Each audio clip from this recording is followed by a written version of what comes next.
पंचमुख हनुमत कवचम। पंचमुखी हनुमान कवच सभी प्रकार के अनिष्ट को दूर करने वाला है। इसके नियमित पाठ से सभी प्रकार के रोग और कष्ट दूर होते हैं। पंचमुखी श्री हनुमान जी का चित्र यदि घर के प्रवेश द्वार पर लगाया जाए तो बड़ा ही मंगलकारी होता है और श्री हनुमान जी की कृपा प्राप्त होती है। भक्तजनों, आइए पंचमुखी श्री हनुमान जी के कवच का पाठ करते हैं। गरुण उवाच अथ ध्यानं प्रवक्ष्यामि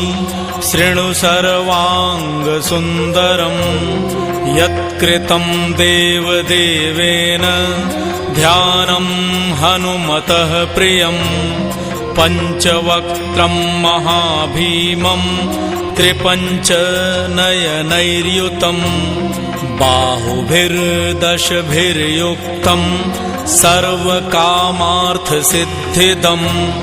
पूर्वं तु वानरं वक्त्रं कोटिसूर्यसमप्रभं दंष्ट्राकरालवदनं भ्रिकुटिकुटिलेक्षणम् अस्यैव दक्षिणं वक्त्रं नारसिंहं महाद्भुतम् अत्युग्रतेजो वपुषं भीषणं भयनाशनम् पश्चिमं गारुडं वक्त्रं वक्रतुण्डं महाबलं सर्वनागप्रशमनं विषभूतादिकृन्तनम् उत्तरं सौकरं वक्त्रं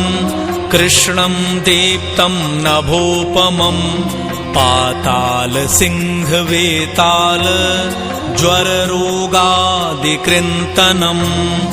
ऊर्ध्वं हयाननं घोरं दानवान्तकरं परं येन वक्त्रेण विप्रेन्द्र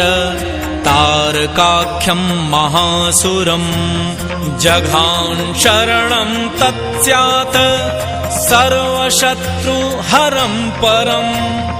ध्यात्वा पंचमुखं रुद्रं हनुमन्तं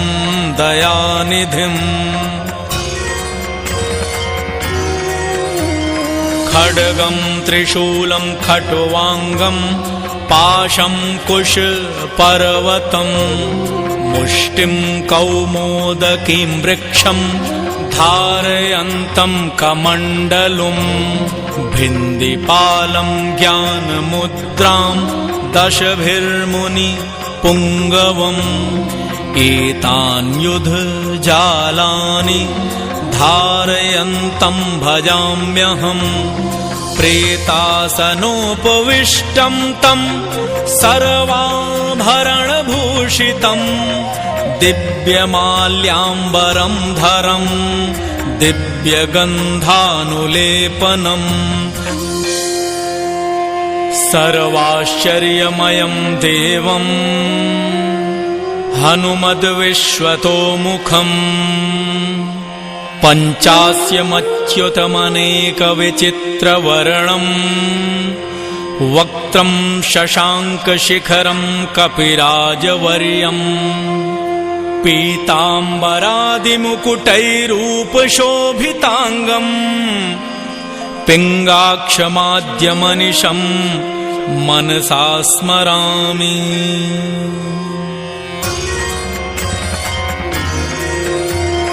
मर्कटेशं महोत्साहं सर्वशत्रुहरं परं शत्रुसंहार मां रक्ष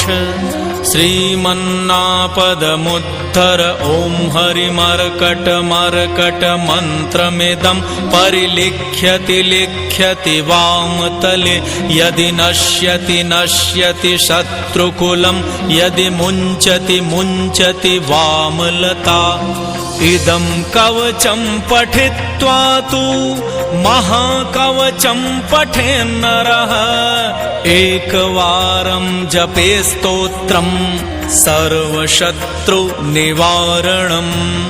द्विवारं तु पठेन्नित्यं पुत्रपौत्रप्रवर्धनम् त्रिवारं च पठेन्नित्यं सर्वसम्पत्करं शुभम् चतुर्वार पठेन्नित्यं सर्वरोगनिवारणम् पञ्चवारं पठेन्नित्यं सर्वलोकवशङ्करम् षट्वारं च पठेन्नित्यं सर्वदेववशङ्करम् सप्तवारं पठेन्नित्यं सर्वसौभाग्यदायकम् अष्टवारं पठेन्नित्यं